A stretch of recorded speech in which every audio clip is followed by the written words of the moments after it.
Hi, and welcome everybody to this special talk presented to you by M100, Sans Souci Colloquium, Europe's media conference for democracy and press freedom. My name is Christoph Lanz, and I'm a board member of M100. And in Kiev, I welcome our guest today, Zakhar Protsiuk, one of four founders of the Fix Media and managing editor. Hello, Zakhar. Hello. Greetings to Kiev. Hello. Pleasure to meet everyone. Great to have you with us. First question, personal question. How was your day today, Zakhar? It was good, to be honest. Boring day. Nothing special. I was on a short business trip to the west of Ukraine. Was coming back to Kiev in the morning. Pretty good. Life in Kiev right now is it's a mix of normal and war like stuff. So like on one hand you are going to a grocery shop and stuff is functioning, and then on the other hand you are getting an air siren from time to time, which means you need should go to a shelter, or you need to make sure you can make it to the subway before the curfew starts. So it's like it's a routine that is a mix of different stuff. Yeah, but actually, when we see the TV picture, sometimes it seems that there is that kind of new normal. But would you call that normal at all? No, I don't think so, right? I mean, I think you can't call it normal, but whether the question is whether whether you can live with it or not. And people are, like I told you, Christopher, people are adaptive creatures, and they are getting used to various circumstances. And I think life in Kiev is actually not the worst compared to other cities in Ukraine that are closer to the front line right now. Sure. Before we start our talk with you, Zakhar, just some quick remarks. I'm really very pleased to have so many professionals with us this evening. And M100 feels honored to have guests from Eastern and Western Europe, even from the US. Thanks to all of you for joining in. And first of all, I will talk to Zakhar for a while, and then I will open the floor to your questions. If you have any questions or comments, you might, of course, write them in the comments so that we not only have the interview, but also can answer your question and hopefully have a good discussion. Zakhar, you already made a huge career with now, if I may say, just 22 years in the Ukrainian media, and the Fix Media was a well-established and edgy platform for media pros, if I may say so. What exactly did the Fix Media do before the war?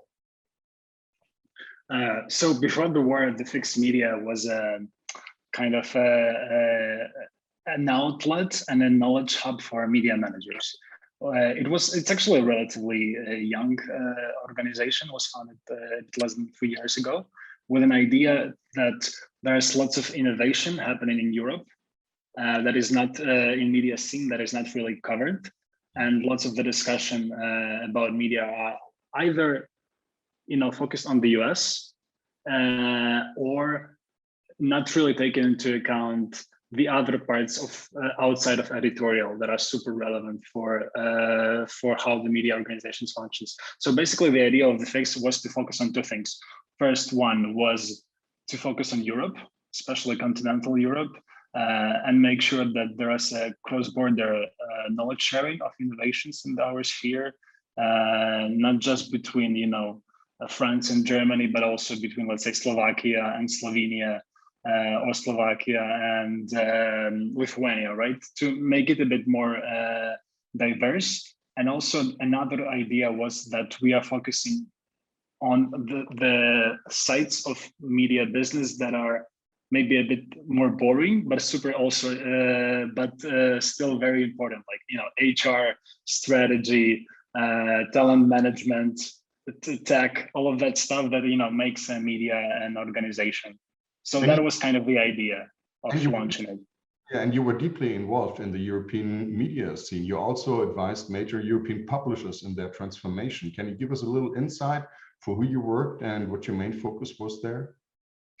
So the Fix started as a project inside the consulting company called Genomics, and I joined it as like a bit more than 3 years ago. and was working there. And basically, this consulting company had a lot of background in Central and Eastern Europe. With my colleagues, been working in various Ukrainian, Polish media organizations, and the idea was to share that experience with other countries, with other organizations. And I've been personally kind of focused for some time on consulting media companies in Ukraine, but also in Georgia and in Belarus. And after that, we've kind of taken on the fix as my main priority. I moved to working more to the West. Well, and this all changed dramatically 103 days ago with a brutal attack on your country when Russia started the war against Ukraine. And almost overnight, the Fix Media started a huge project to support the Ukrainian media industry. What did you and your colleagues do at the Fix? What was the idea? Basically, when we woke up on February 21st, we knew that we had to act really quickly. The situation was that we knew Ukrainian media market pretty well. With me being a Ukrainian, my colleague Darina Shevchenko is currently the CEO of Kiev Independent, which is one of the main English language voice from Ukraine. We kind of knew Ukraine well, and we knew that what will happen next will damage Ukrainian independent media really, really hard, and will make their work, would put them to a threat of their existence. So with that into account, what we did is we launched a crowdfunding campaign on GoFundMe, which went out to be pretty successful. We raised more than €1 million on the only on GoFundMe. And basically, what we kind of did is we started to help as quickly as possible. So we divided our kind of support into three main buckets. The first one was a short-term kind of emergency support. So, PPE equipment for journalists, moving security, vests, helmets, and so on for journalists that are covering the war. Quick cash emergency support for regional media. So actually an interesting case that worked well for us was crypto. When we started our crowdfunding campaign, we launched a crypto wallet, and with crypto donations, we were able to actually be very quick in helping media, and we were able to provide them with some fundings on the exact day of getting a request, right? Because of just the flexibility of the money. That was like one of the interesting insights. So we supported lots of quick and emergency initiatives, but then kind of the main role of the Fix was, our idea was that we want to make sure that we save Ukrainian media market as a whole, right? And we can save the big national outlets that are the kind of the backbone of the traditional journalism in the countries. Like think of Financial Times in the UK or Spiegel in Germany, right? You don't want these organizations to die, right? You want them to continue doing their work. So we set up a 6-month fund focused on national independent media, and it's still ongoing, and we are still kind of bridging their budget gaps. And yeah. How much money did you raise up today? I think it's more than 3 million, right? Yes, it's more than 3 million for Ukrainian media, and also we helped Kiev Independent launch their crowdfunding. So with their support, it's a bit more than 4 million. Just give us a few names or media outlets that you support. Besides Kiev, I think Kiev Independent is one of the major projects that you support. Is that correct? Or? So it's Kyiv Independent. It's also Ukrainska Pravda, which is like one of the kind of the legacy papers in the country. It's Liga.net, Hromadske, Forbes as well, Forbes Ukraine, which also needed support. Like there are 14 national media that we are currently supporting on a 6-month basis. And there were slightly more than 50 regional media, which we supported in the first weeks. And who were the donors for your project? Who responded quickly on your emergency call? I think that's actually really something that was super unexpected and exciting for us, is that while we received lots of the support from media development organizations already present and facilitated like connecting them with various media in Ukraine, what was unexpected is we also received lots of the support from our colleagues, right? From media managers, from other publishers around Europe. So for example, on I think day 2nd of the war, Sifted, it's a British tech publication, wrote to us and said that like, we want to support you. We don't know how, but you need money, like we will donate you part of our reader revenue over the course of like next months. Like that kind of, I would say, professional community stepping up to support was really something that we didn't really expect it, but we also were like really happy about. So Financial Times supported the campaign. Axel Springer donated, I think, 500,000 in equipment. Gazeta Wyborcza from Poland, the local from Sweden. There are actually quite a lot of media around Europe that like really stepped up in this moment of unity to support their colleagues. And I think this is, I don't remember seeing this before. Great. I just get one more question regarding the Kiev Independent, maybe because it's one of my sources. It's an English-speaking medium that came up right after the war started. And how important is that for the international reporting for Ukraine and the issues that you have? I think that Kiev Independent is an exceptional case of how good journalism can prove its value.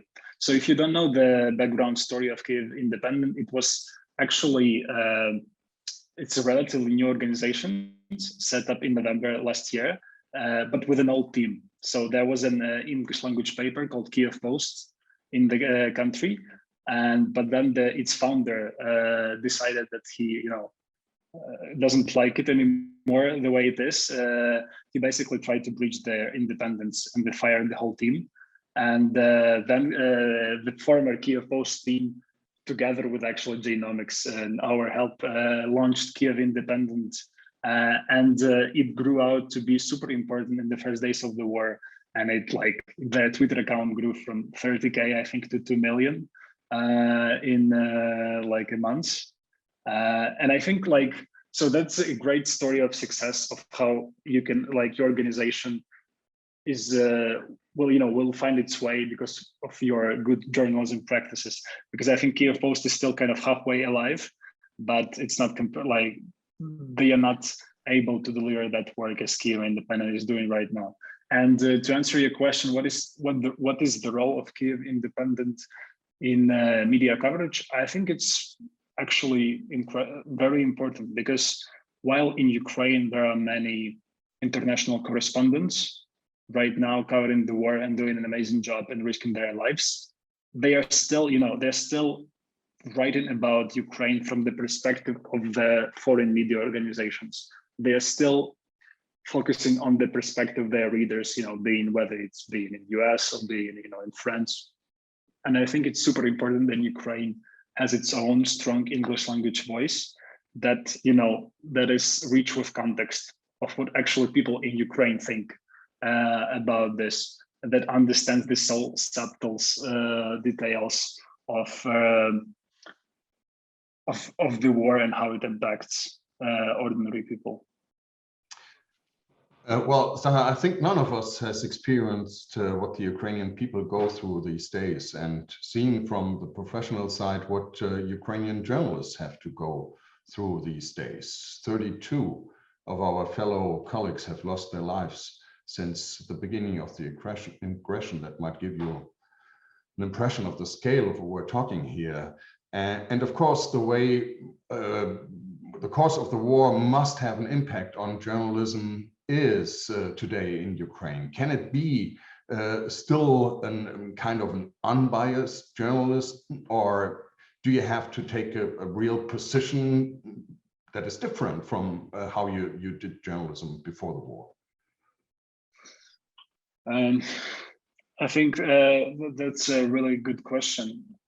I mean, I think the journalists in the country are, you know, risking their lives and are doing a job that is like way more harder than my job or the and they're like putting lots of their life of their, you know, future at risk to bring the truth about this war. And my understanding of this is that, you know, some people call this war a TikTok war, right? A war that is happening online, and that's true. Like, you cannot remember a war of the scale like this with that level of internet penetration, where everyone has a phone and is able to, you know, record videos. And if you think about this, right, that's like, there's lots of information out there about what's happening, but there's also, I would say, an abundance of information. And how do you get through this? Yeah. How do you get through this? You know, how do you keep your head above all of this and kind of see the bigger picture of where this is all moving? Because when you know, have information about each tank movement on like 15 directions, you get super tactical, right? You like focus on oh my God, we lost like one tank. Or something like this, right? You lose the perspective, and you also are, you know, more susceptible to fakes, because if you have so much information, how do you distinguish what is true, what is not? So I think the role of journalism in this war it's not really that much about being the only source of information, but it's also about interpreting information and being able to tell a story of what does it even mean, right? Which is very hard thing to do these days. Of course. You just mentioned, is it a TikTok war, or is it maybe a Telegram war? How important are these social media sources for journalists these days? Are they actually the only available sources if we're talking about areas where real fighting is going on? So I would say that the role of platforms in this war is tremendous. So Telegram, if you don't know much about it, so Telegram is a messenger platform that was popular quite a lot before. Like, it's popular in Central and Eastern Europe, and also in Iran, and I think a couple of in India as well. And what is interesting about this platform is that it really is it flourishes during the crisis. So it was very popular during the Belarus revolution in 2020 because of a couple of reasons. First, it's a messenger, so it's very easy to send messages there, but it also has this, it can establish its own channel, and like 500,000 people can subscribe to it, and they will receive a piece of news as an like private message. So is an interesting kind of architecture that plays an incredible role here, because people turn to Telegram often to get a news update. Most of the news consumption, like big parts of it, are happening there. People are getting this, you know, messages from like air siren in Telegram often that it's you know, it's time to go to a shelter. So it's actually, I think it plays an important role.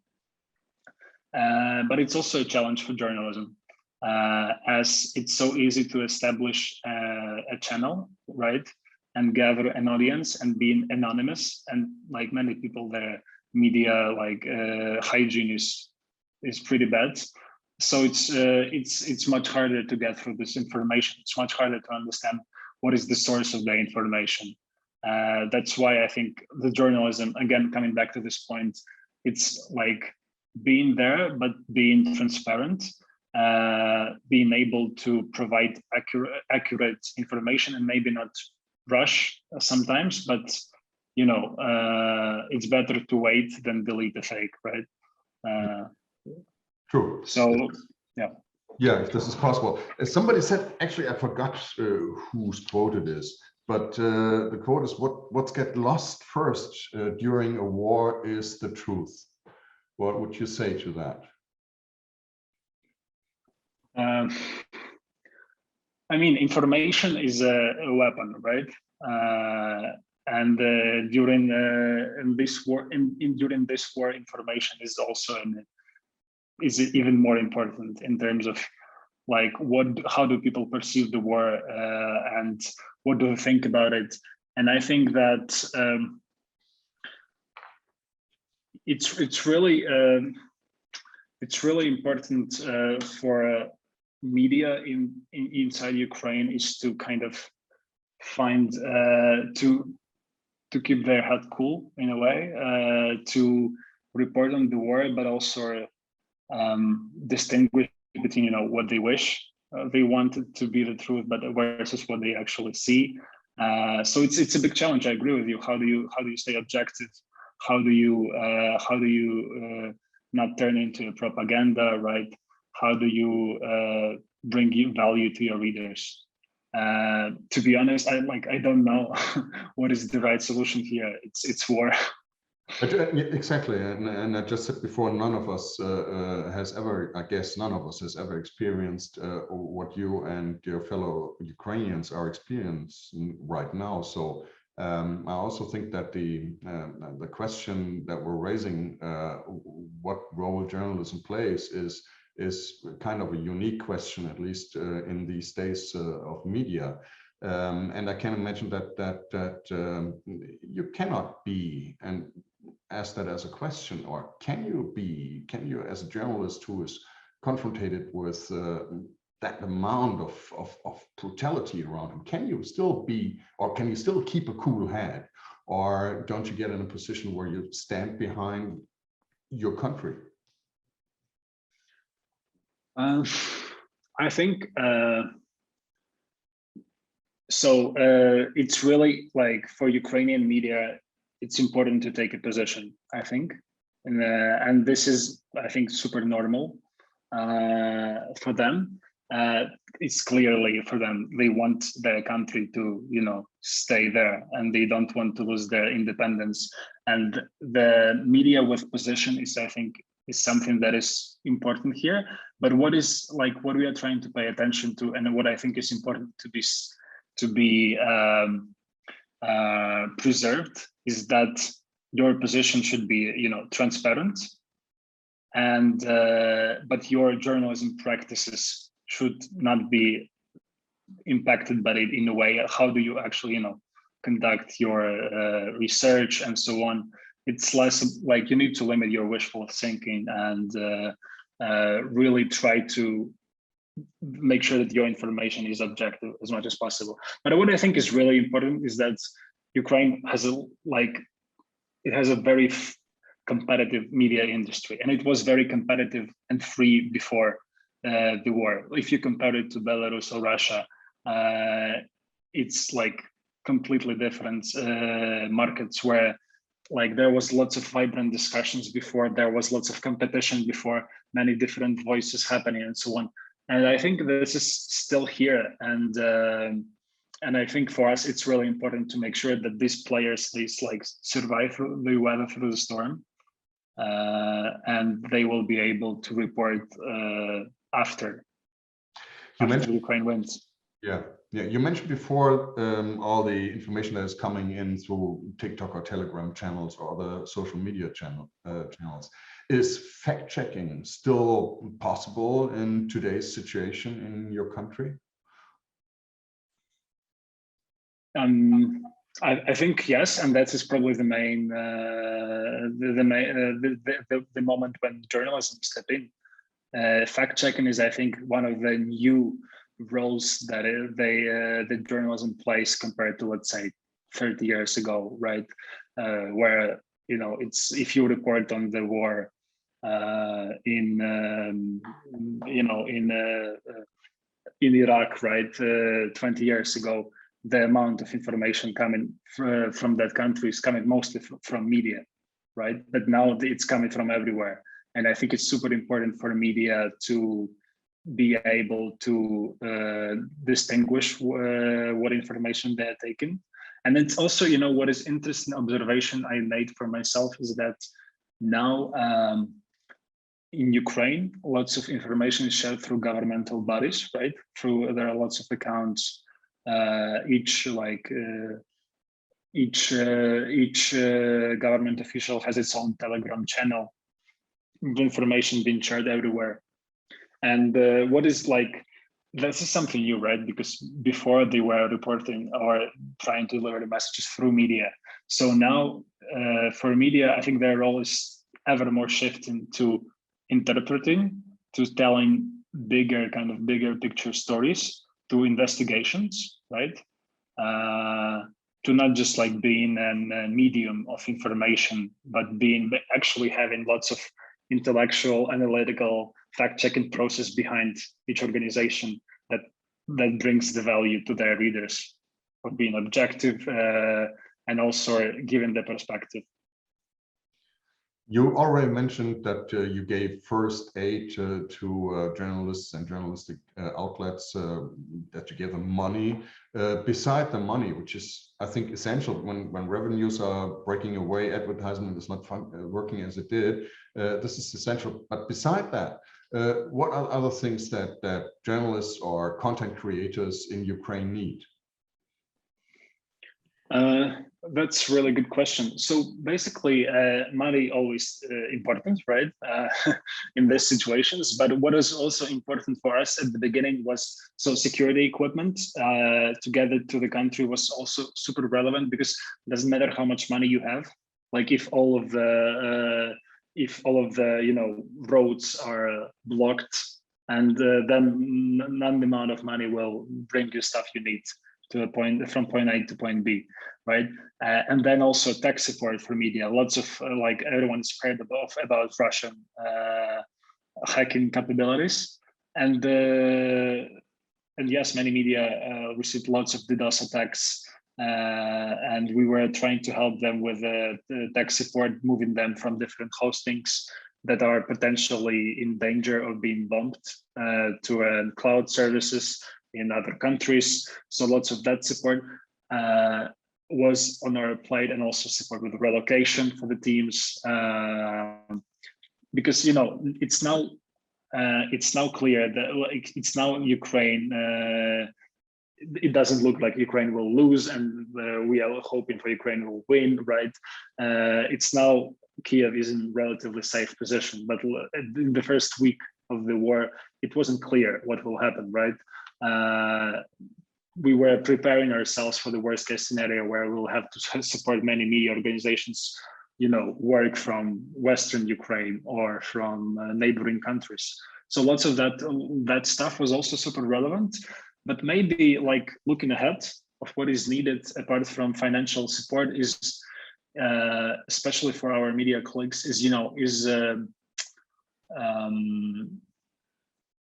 actually, you know, like, trying to help with your expertise, is to actually help them stay sustainable as media organizations. Because grant support is important, and this is the main bridge funding for media, but it's not a like a sustainable thing that will last forever, right?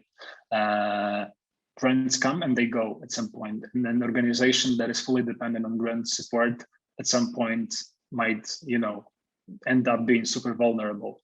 So I think what is relevant for media is to make sure that they can, you know, if they had a membership model before, make sure that they still try to develop it and build their business model in different directions, right?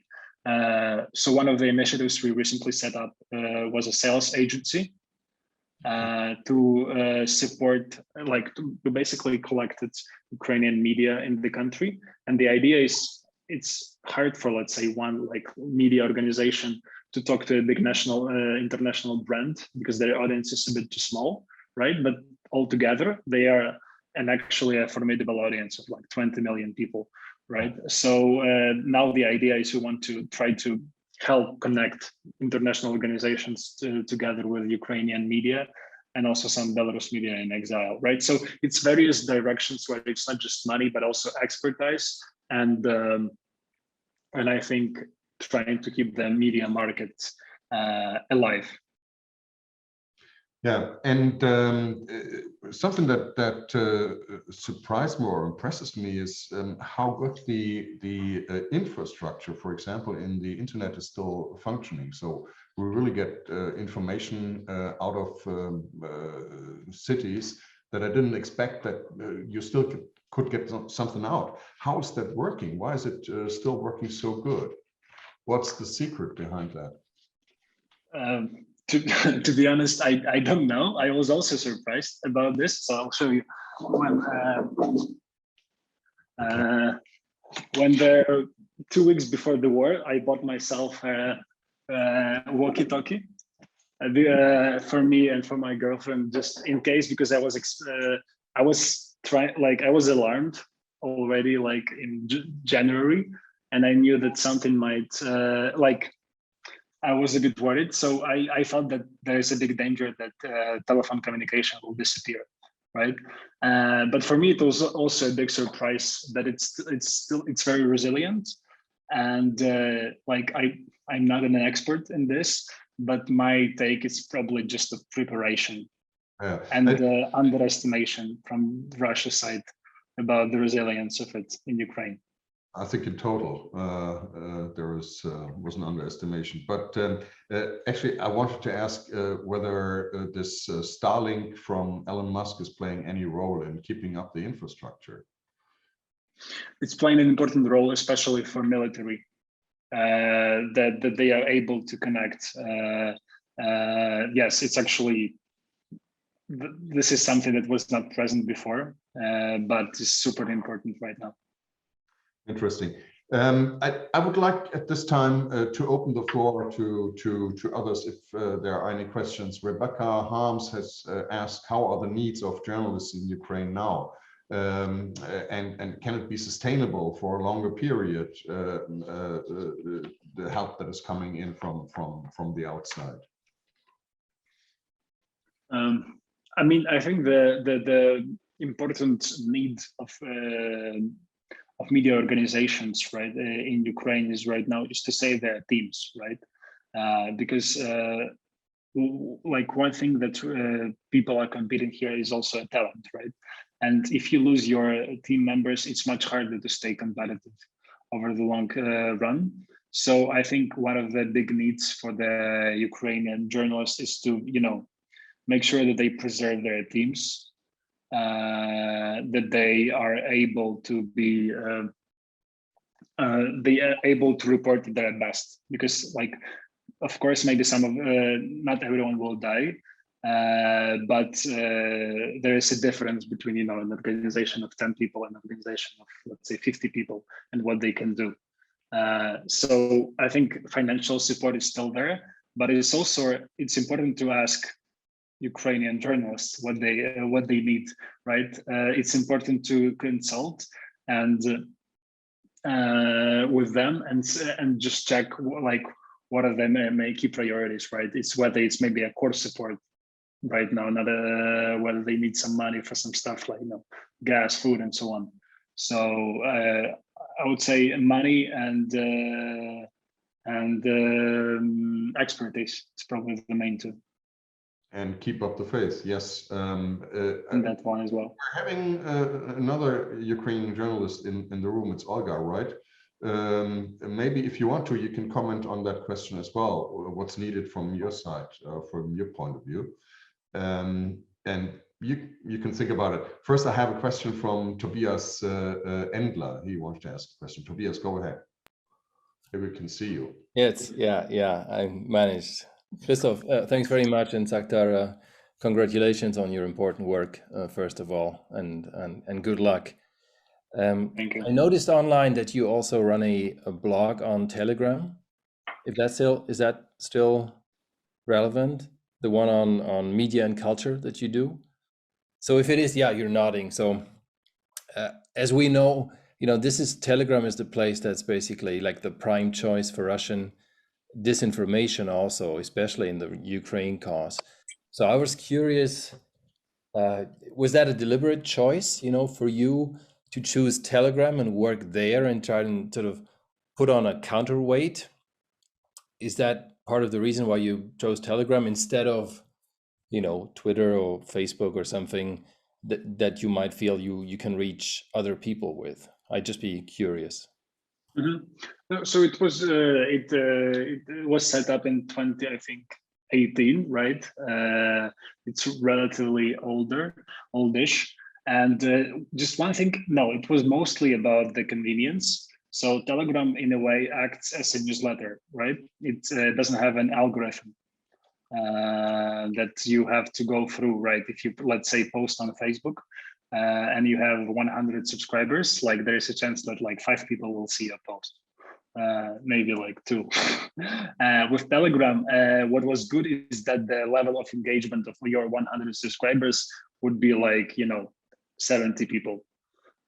Because of the very direct communication. So it was just about kind of a new way of distribution that was working really well. And that's why actually media were present in Telegram long before the war. Yeah, I think that's a good point. What is, I think, important is not to rely on one platform and be present across many platforms. But I would say, you know, Facebook was acting worse than Telegram during the war, as it was banning lots of media, you know, for some strange things, something that might find inappropriate. This was taken out of context. So I would say that Facebook is worse. Interesting. Thanks, Zakhar. Any more questions from our participants?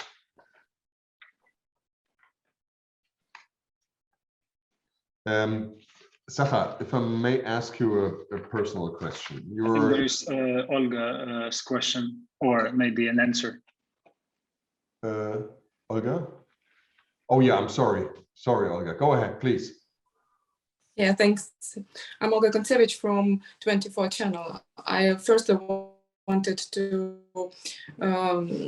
thank you for your work, because during these first weeks of the war, it was that fixed media helped our with some to stop. The audio is going down. It's about some other opportunities. Do you hear me? No, yes. To be honest, maybe you turn off the video and we concentrate on audio. Maybe that's better. So do you hear me now? Yeah. Yes, it looks a lot better. Yeah, great. So I just wanted to thank you and the fixed media, because during the first weeks of the war, it was very important for our staff in Kiev to receive some security vests and also tourniquets to stop bleeding and some special equipment. It was very important because we didn't prepare for this. It was unexpected for us. We are not like war correspondents and so on. But I also curious about some other opportunities, like beside of financial support, because as I see now, that I feel this lack of visibility for some of our projects. For example, we have English version, also for YouTube, for Facebook. We have many special projects like with IDPs, with refugees, and I guess it is very important to share it during these war times. So I also feel this lack of collaboration with some big media outlets, maybe with the lack of some contacts just to share our content. Because, for example, we can also share our photos from the East, from some liberated territories and so on, and we can share it for free. We can share it with some international media, and it would be our impact. And I see your organization maybe as a bridge, as this structure that could help us to reach these people in international media sphere. Yeah, I mean, quick reaction maybe is I think the collaboration is something that like an underestimated power often, and I mean. Like what we saw at the beginning of the war is that actually, many publishers around the world are interested in supporting Ukraine and were super helpful. I think the challenge is right now, like, how can we make it long term? How can we make it sustain into something that is maybe a bit more than a donation? But if you have some, I'm happy to help with some context if helpful. And I think this community is also a good place to share some initiatives. Actually, if I may emphasize on that, if I understood Olga correctly, one of the points she made was trying to set up an kind of an exchange for video material or pictures that can be distributed without any license rights to third parties, like a kind of Eurovision for Ukraine, out of Ukraine. That sounds like a great idea to me, to be honest. Yeah, sure, because now it's like the main idea is visible, and the main idea to show that we need not to stop to talk about Ukraine, because now I see like the covers of some magazines and some news reports on TV and so on. Like few weeks ago, it was like basically the Deb Heard hearing, but not Ukraine and so on. So it's very important after these 3 months, still inform people like from abroad what is happening. And we have this resource as a big media outlet with TV station, like radio stations and our website platform. So it would be nice just to share it. We need just some maybe contacts to reach the people, because sometimes you write these emails and it goes nowhere. But now, if you will know like some specific person who are responsible with for some contact journalists, it would be okay.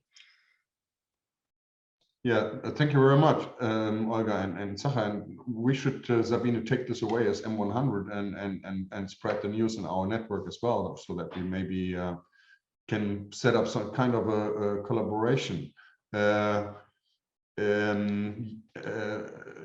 Nevana Borisova had a question.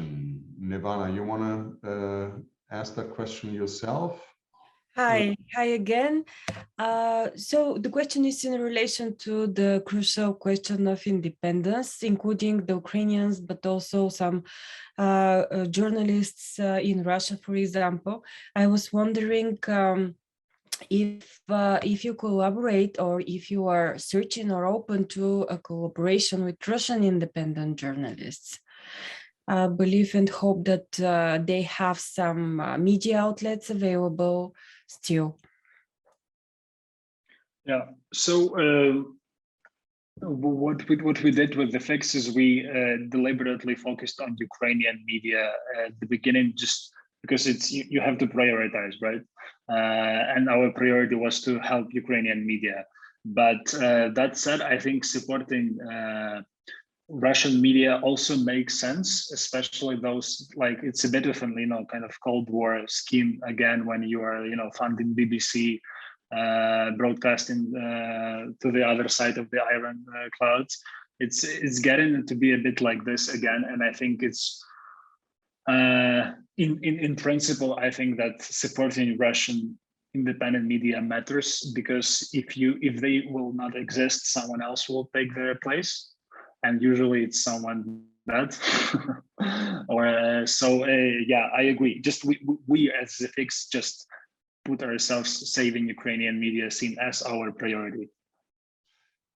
If I may, I would like to ask Olesya Titarenko, also a Ukrainian journalist, if she agrees with what Olga said, that it needs more collaboration, or what do you think? What do you think personally? What are the needs for Ukrainian journalists these days? Hi, everyone. Good evening. Nice to be here with you today. Yes, I will absolutely agree with Zakhar and with Olga. As a public broadcaster representant, I'm just to give you more information about myself, I represent Public Broadcaster of Ukraine. I work at the news department. I'm a deputy editor-in-chief. So I would say that money, of course, technical support, yes, and as we are part of EBU, like European Broadcasting Union. This unit, we are part of it. So we, at the beginning, we got everything we need, including devices to assure air transmissions and so on. So we're in a bit more positive position than private media. But it's also, of course, it's needed because now as we cover and our I'm sorry, can somebody mute? Vasha, you must mute yourself. I'm so sorry. Yeah, and if we're talking about what Olga said, absolutely, but I would also say that we need this visibility on the international level as well, because as you can see now, the level of attention, of visibility, and also support is decreasing. And it's also maybe this collaboration between journalists, between civil societies, representatives can influence it. And so, yes, I have actually the same point of view as my colleagues from Ukraine just said. Thank you, Alessia. Vasha wanted to ask a question. Vasha Tebovitse. Hi, hello, everyone. I see Mr. Endler has still his hand risen, so if he wants to ask first, Step aside and let you go okay. ahead. Okay. Go ahead, Vasha. Yeah. What I would like to ask is, over the days, I've been talking to a lot of experts, high-ranked people, etc. One of the qualms they have when they are analyzing things is that they say they're viewing what Russia does from the Western perspective. And that gave me a question. When you report on things, the Ukrainian journalists, when you report especially things that can be seen from an international perspective, do you keep that in mind, for example? And why I'm asking this is that I see, this might not be pleasant to hear, but I see gradually the narrative about the war reporting is fading out. I can, on my behalf, I can still talk about the British press. If, for example, 3 weeks ago, 1 month ago, when the Azovstal was a big thing, there was like page 4 or spreads, splashes, etc., being published both in tabloids and spreadsheets. Now the maximum they can offer on Ukraine is 1 page somewhere, down the bottom half. And what I would like to ask is, are you guys aware of that? Is there anything you think you could do, or is there anything being done to kind of remedy, to keep the Ukraine? I know it's hard for me. It actually should be us on the international press to keep on the Ukraine on the order of the day, or whatever it is. The English word escapes me. But are you aware of the reality that this narrative, this constantly pushing narrative in the Western media, it's kind of slowly, grindingly, is kind of slowing down? Anything is being done about it or not? All right, thank you, Vasha. Just a quick comment. Vasha is working for Radio Free Europe for the Georgian section of Radio Free Europe in Prague. Zakhar or Alessia or Olga, Zakhar, you want to answer first? So, I think that, yes, people in Ukraine are aware of that and trying to do everything they can to make sure that Ukraine is still important for the Western audience, but in general, a foreign audience. I think what is like an important, 2 points I have on this. One is what I think is it's just natural, the attention will fade away, and you cannot keep it at that level all the time, right? We remember when COVID hit, it was like all that time, like this topic of news. And then in a couple of months, everyone was like, COVID, yeah, it's always been with us, right? So there would be some less attention lost, of course, but I think what is important for Western media to communicate to their audiences is that this war is existential in a way, not only to Ukraine, but it's also existential for the current international order, and that the implications of this war being lost by Ukraine will be felt by all countries out there. It will be felt in Moldova, in Georgia. It will be felt like in Baltic countries. It will be felt in Poland. It will be a big existential problem for the current world situation, right? So I think this is something that it's hard to kind of you can consciously understand it, but it's hard to feel it.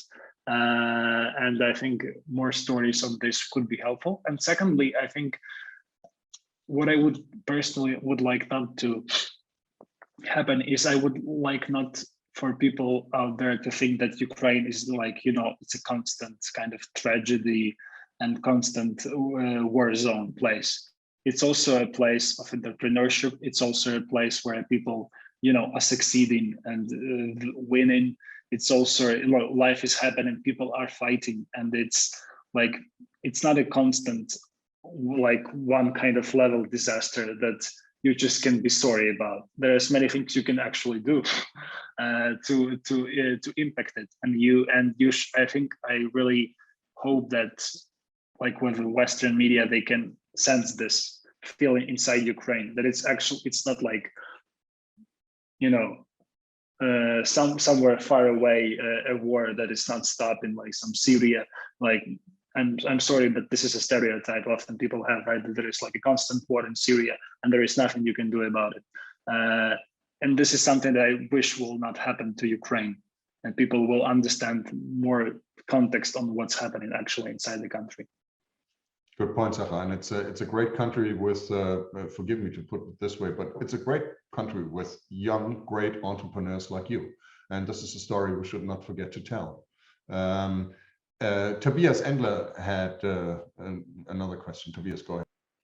Yeah, Zakhar, I'm just, I don't know if you had the time and resources to follow this, but in the German media and policy world, there was quite a big debate about two open letters that were published addressing Chancellor Scholz.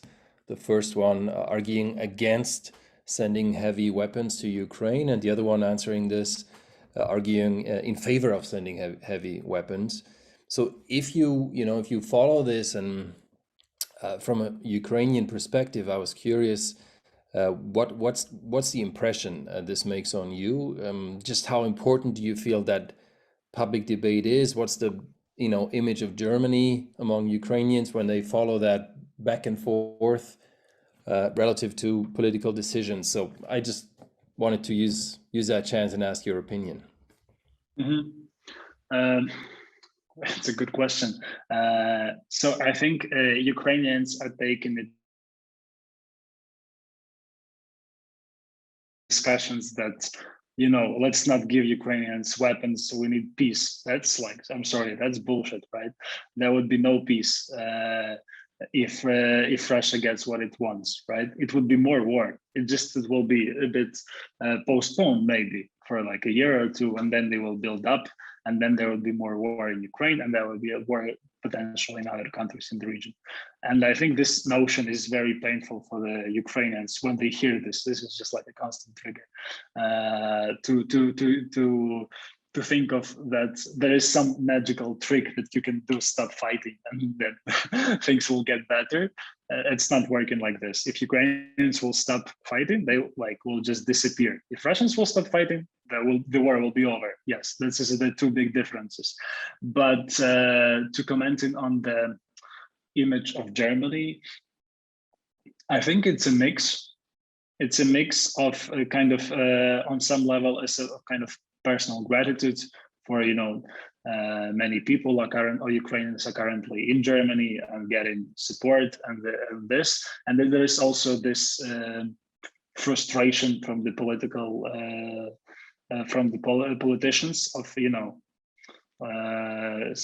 supporting Ukraine while not acting on the promises that they made, and all of this kind of back and forth discussions, which are they are just like, I understand it's politics it's slow and it's heavy, but emotions don't work like that. People are just it's existential for them, so they want a clear message of support, and like they want clarity. And I think what the problem with German communications is there is less clarity on their stance sometimes. Thanks for your honesty, Zakhar. Well, yeah, I knew that would be a painful answer to a painful question, to be honest. Any more questions to Zakhar at that point? It's almost 8 o'clock in the evening in Kiev, and if there are no more questions, I would like to thank you super, Zakhar, for that you devoted your time to us and that we could listen to you and get that first-hand information. And of course, I wish you all the best of luck. And well, let's leave the journalistic point, and I say Slava Ukraina. Heroям slava. Thank you, Christoph. No, and just if you don't mind, I will just have like a final word from me, saying that I'm like really grateful for this media solidarity that we experienced, and that support of the colleagues. It was, I think, especially in media industry, it was tremendous. It was felt, and it's something that will be remembered. And like if you are represented in a media organization, you are looking for some of ways to help Ukrainian media, like my email inbox is always open, although it's very flooded, but it's always open. So I would be happy, to share what we can do together. And yeah, just I want to finish on this notion of gratitude. Thank you very much. And I'm sure I speak for everybody at M100. We would be happy to see you in Potsdam, in Sanssouci during our symposium. Thank you very much to all of you. Thank you very much, Zakhar. All the best. Bye-bye from Berlin.